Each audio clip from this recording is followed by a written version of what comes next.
Top of the morning to you, YouTube. It's your boy Big C coming at you live, man, from Oakland, California. It's the God Hour, baby. God. First of all, thank you, God, for all the blessings. Thank you for waking me up this morning. It's a beautiful morning. September 6th, 2019. I forgot what fucking day it was, you know. Yeah, man, I got my mocha cold coffee. Start the day off right. Yeah, man. Genocide. Today we're going to talk about this silent genocide that has occurred that don't nobody talk about. It's been a war. We've been warred upon for 400 years, every since we touched this soil, you know. But eventually they couldn't go into this. They couldn't do us like they did the Jews. So they start using other tactics to thin out our population.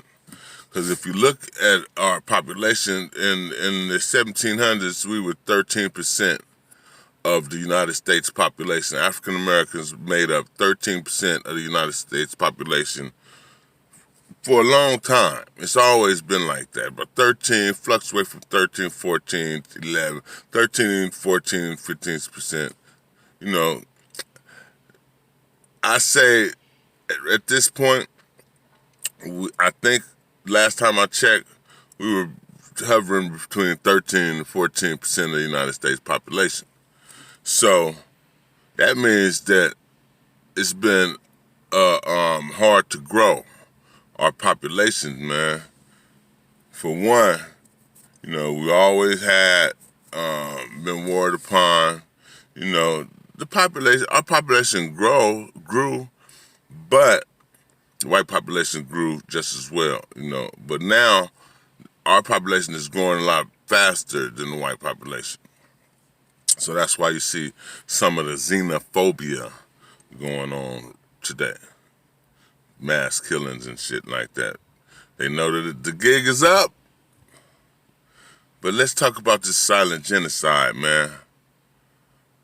You know, war is not just physical. You know, it's different fronts of this psychological warfare, of this genocide.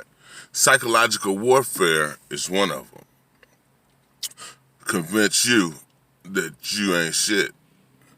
And you treat a person like an animal and they'll act like one. You look at prisons, you know, how they lock them brothers up. And prison is not for rehabilitation, it's just punishment.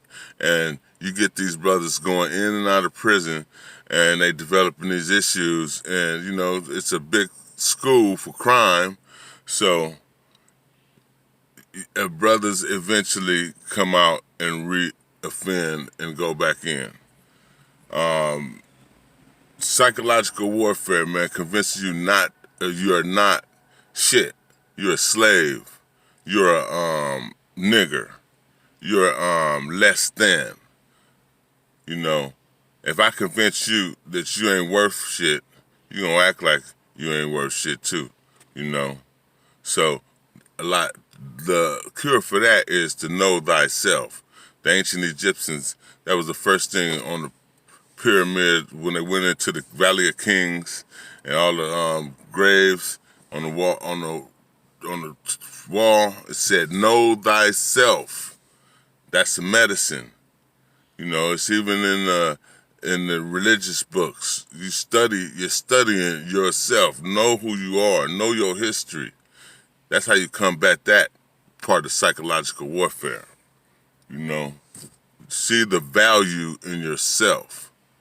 So they hit us with that psychological warfare, you know, chemical warfare, drugs. You know, drugs have been in the black community for a long time. First starting with heroin. The Gambino family was instrumental and first putting a lot of drugs in the black community.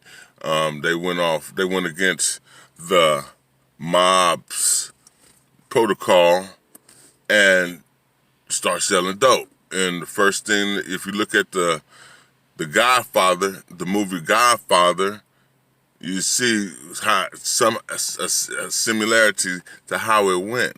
It's like, well, where we gonna put this dangerous ass shit? And they said, man, give it to the niggas, you know.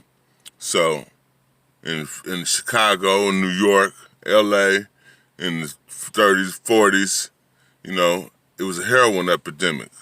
A lot of the entertainers was using heroin. Ray Charles, Billie Holiday, a whole bunch of them got addicted to heroin. And it was, and back then, even if you look at Donald Goines' books, man, history is in the books, man. History, go read the books of the times. They was using heroin. Donald Goines died of a heroin overdose, you know? So back then, in the 50s, 60s, 40s, 50s, 60s, heroin was a drug of choice in these communities, and tore a lot of people up. Chemical warfare. Let's fast forward to the 80s. The influx and the availability of crack cocaine. From the 70s, there was ether basing, and it was a rich man's high. The 80s, cocaine became readily available, and it was expensive. And it was dumped in the black communities. You had young 18-year-old, 19-year-old dealers selling 50 keys a week, 50 birds, you know? Just imagine that. How much money a bird going for $24,000. Imagine how much money they was getting. Who was getting all that money? You know, we know that Oliver North and Ronald Reagan was involved in the Iran-Contra scandal, and we know that the CIA was instrumental in selling drugs. Chemical warfare. How many people do you think died from addictions and violence, turf battles, sickness from drugs? We lost thousands. Look at the papers back in the day. The Oakland Tribune used to come out, have all the names that was killed that year.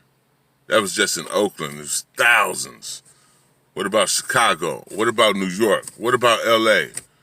What about North Carolina? What about Seattle, Washington? What about Houston, Texas, Florida, Miami, Florida?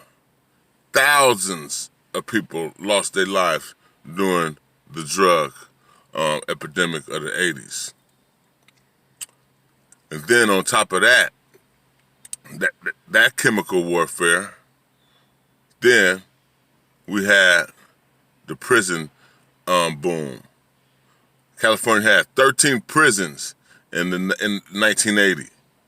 California went from 13 prisons in the 80s to 34 plus right now, not including the private prison industry.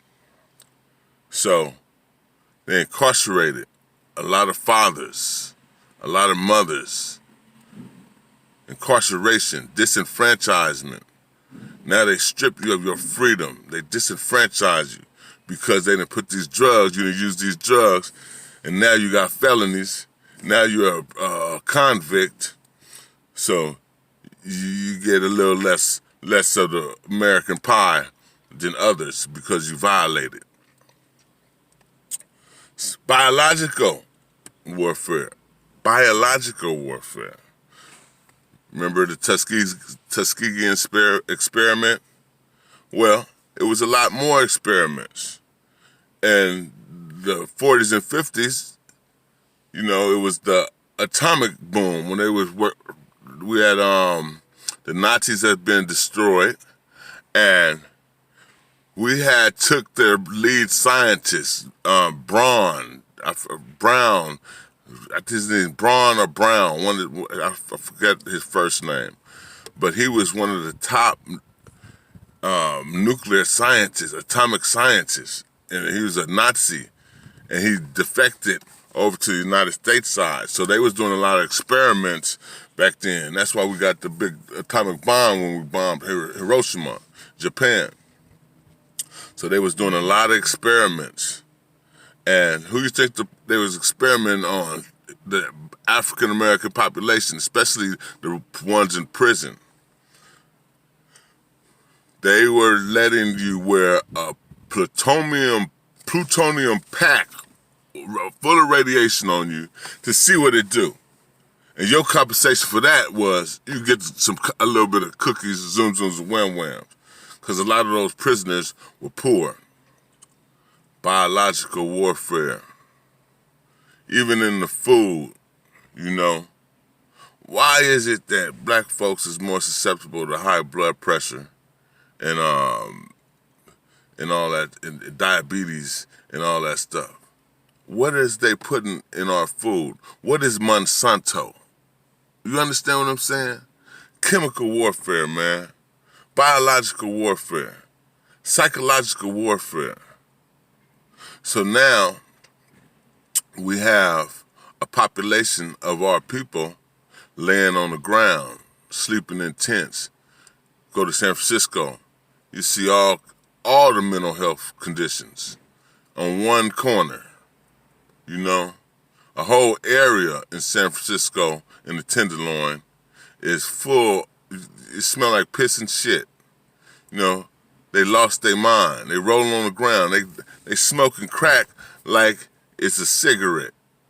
Everybody got a crack pipe in their mouth. I'm not lying. That's real talk. In San Francisco, dope fiends laying on the ground in the huddle, needles everywhere. You know, they cleaning it up.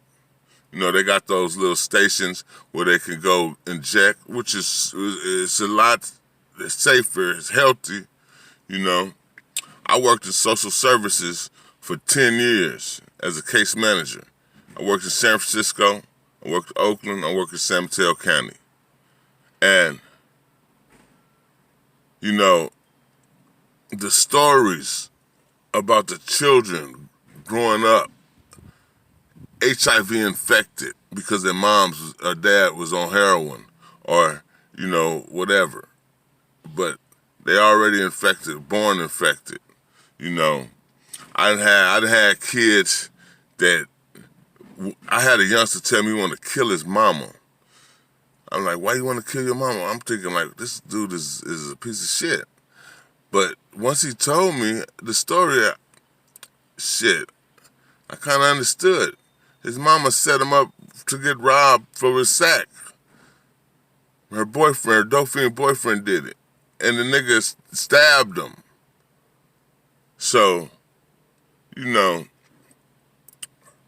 that is warfare. Now you done turned your families against families, you know. Uncle Junebug come over mama house because he done stole her fucking VCR. And we gonna beat his fucking ass if we see him. This nigga running around the street stealing and robbing and stealing, you know? Genocide, man. So when are we gonna address what happened to us, you know? Now that this happening, this opioid crisis is happening, and a lot of the folks affected has lighter skin than ours, you know, there's some sympathy. But back in the 80s, on the drug and the crack epidemic, they was making songs, they was clowning people on crack. Your mama on crack, Ron, you dope fiend motherfucker, crackhead. You know, look at I forgot the judge, but the judge, what'd he say? Crackhead, you on that crack. I know what that is, you on that crack. You're a crackhead. Yeah, man. They clowned us, you know?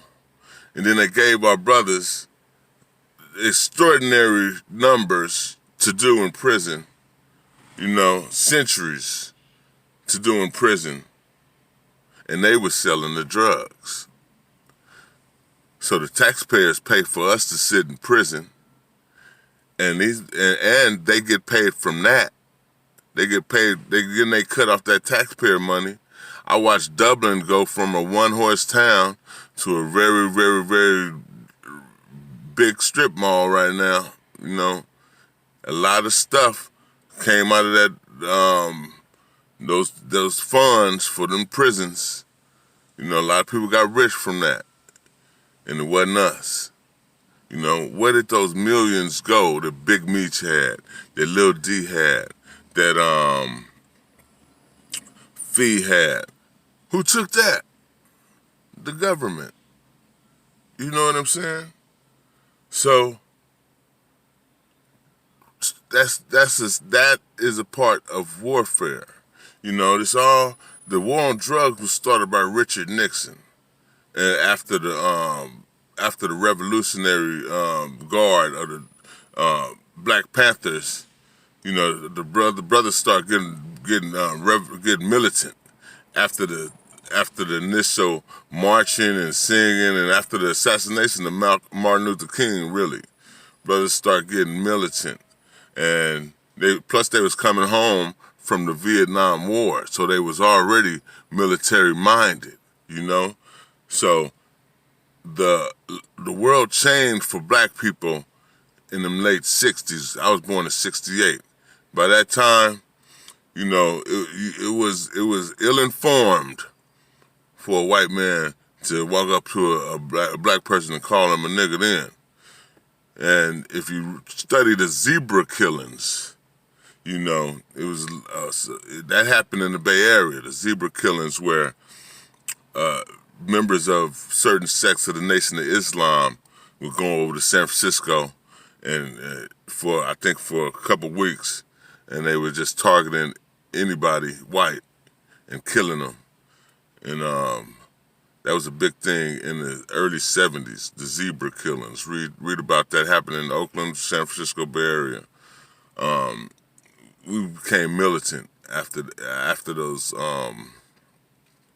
after the Vietnam War, and you know they came home. They was on drugs, and America was partying because they came out of the age of the Aquarius, which was the 70s, free love, the hippie era. So it was a lot of getting high. So Tricky Dick, President Nixon, with his CIA head, George Bush Sr., they started this war on drugs, coupled with J. Edgar Hoover's COINTELPRO to neutralize the Black Messiah that they saw coming. They didn't want another Martin Luther King. They didn't want nobody like Tupac. They didn't want nobody like Nipsey Hussle. They didn't want nobody like you. They didn't want the black man to be strong, so they was working on all fronts to weaken them, psychologically, biological, chemically, food and disenfranchisement, and even in education. Because if you don't know shit, it's very easy to control a goddamn animal. If you don't know shit, you damn near like a mule, you know. So all these points of war that makes it a sanitized war. But I always say lack of education,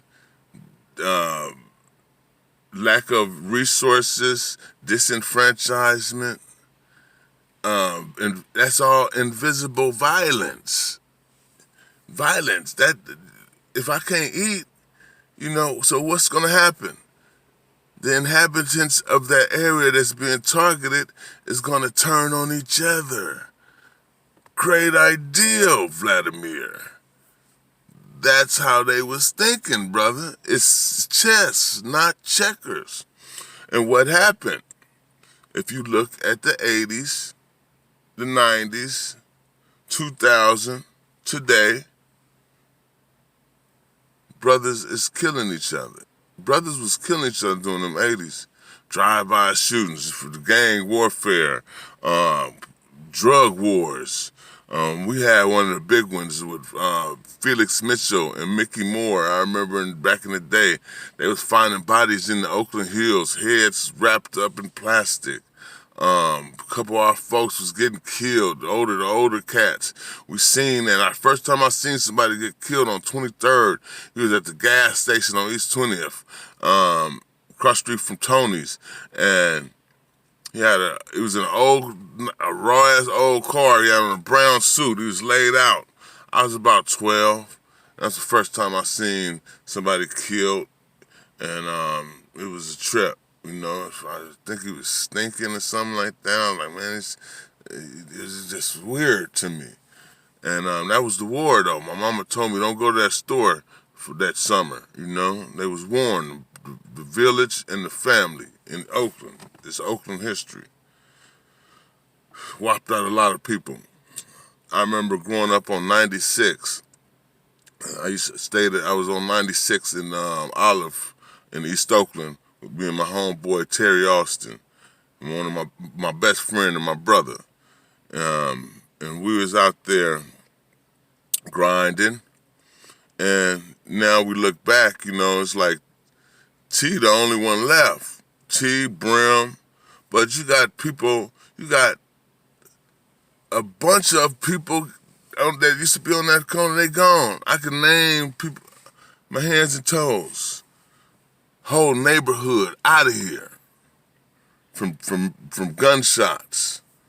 So look at Chicago. How many people you think died since the 1980s in Chicago, in New York, in Miami, in Florida, in Texas, in Louisiana? How many people you think Washington, D.C., you know, Camden, New Jersey, Newark, New Jersey? Excuse me. How many black people, brothers and sisters, do you think have died since these 1980s in these urban environments due to crack, cocaine, heroin, and whatever else? That's genocide, brother. We have just experienced a genocide. So now, the youngsters, they bitter. You know? Who raised them? Who showed them that unconditional love? Who guided them? Who gave them life lessons? Who stayed on their ass so that they got that degree, so that they got that diploma, got that first job? Who did that? You know? We've been warred upon, man, and we're suffering the repercussions of genocide. So, when people get at me on this internet, it's marks that don't know shit, it's fake ass niggas that ain't, you know, what they proclaim to be, and they push that violence, and they push that that sow dissension, try to make us separate, and they push that low vibration, you know what I'm saying? The information that they have is not, I have more information, brother, so I have to operate a little differently than you have little to no information, because you're just trying to jump out the fucking window and commit suicide. You're running from the battle. The battle is in front of us, not within us. But you wanna destroy your brother because you're going through something and you have a lack of understanding of what life is all about. You know, a lot of people act like, man, I'm a gangster. This one nigga sent me a message, said I was scary.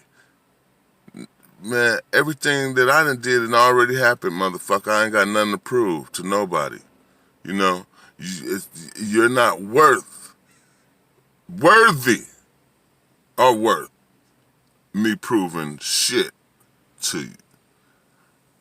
Don't none of these motherfuckers pay my bills, take care of my children, or keep my family together. I did everything that needs to be done. As a dumbass, now as a smart man, I'm trying to do everything that needs to be done. But you guys are so uninformed. Like, oh man, I would have lit that motherfucker up. I carry these things, and I'm a shooter and all that shit. And you're really a coward, because you're a pawn in the genocide of your own people. You're a fucking pawn, man, and you're too stupid to understand what it is. Anybody that put themselves in jeopardy of going to jail and living his life in jail, you must be gay. You must like men really much a lot, and you must like being you don't want to work and feed yourself, so you must like being taken care of like a fucking pet. You get in there on that yard, it's like a big ass hamster cage, and it's nothing but men around you. You might like that. Nigga be happy as a faggot with a bag of dicks. You want to go to jail? You